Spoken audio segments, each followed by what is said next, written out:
حضرت ابو سعید خدری رضی اللہ عنہ یا حضرت ابو ہریرہ رضی اللہ عنہ سے روایت ہے، کہتے ہیں کہ بلا شبہ رسول اللہ صلی اللہ علیہ وسلم نے فرمایا، 7 قسم کے افراد کو اللہ تعالیٰ اپنی سائے میں اس دن سایہ عطا فرمائے گا جس دن اس کے سائے کے سوا کوئی سایہ نہ ہوگا۔ نمبر 1، عدل کرنے والا امام۔ نمبر 2، وہ نوجوان جو اللہ تعالیٰ کی عبادت میں پروان چڑھا۔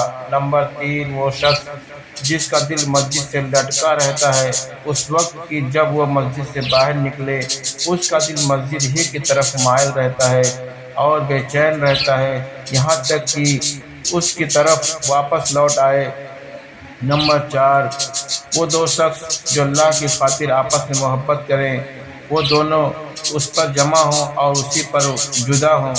نمبر 5، وہ شخص جو اللہ کا ذکر کرے اس حال میں کہ وہ تنہا ہو تو اللہ کی یاد سے اس کی آنکھیں آنسوؤں کے ساتھ بہہ پڑیں۔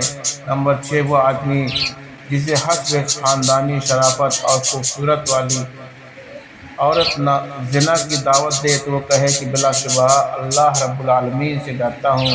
اور نمبر 7، وہ آدمی جو کوئی صدقہ کرے تو اسے اس قدر مخفی رکھے یہاں تک کہ اس کے بائیں ہاتھ کو معلوم نہ ہو سکے اس کے دائیں ہاتھ میں کیا خرچ کر رہا ہے۔ کتاب المطاع، امام مالک، حدیث نمبر 1737۔ حضرت جابر بن عبداللہ رضی اللہ عنہ سے روایت ہے، انہوں نے فرمایا، میں ایک غزوے میں نبی صلی اللہ علیہ وسلم کے ہمراہ تھا۔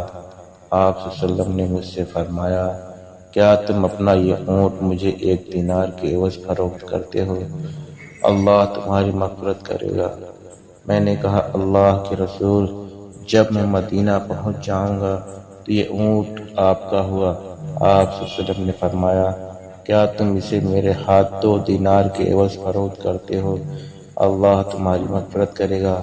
حضرت جابر رضی اللہ عنہ بیان کرتے ہیں کہ آپ ایک دینار کا اضافہ فرماتے رہے اور ہر دینار کے اضافے کے ساتھ فرماتے، اللہ تمہاری مغفرت کرے گا، حتیٰ کہ 20 دینار تک پہنچ گئے۔ جب میں مدینہ منورہ پہنچ گیا تو میں نے اونٹ کو اس کے سر سے پکڑ کر نبی صلی اللہ علیہ وسلم کی خدمت میں پیش کر دیا تو آپ صلی اللہ علیہ وسلم نے فرمایا، بلال، اسے مال غنیمت میں سے 20 دینار دے دو۔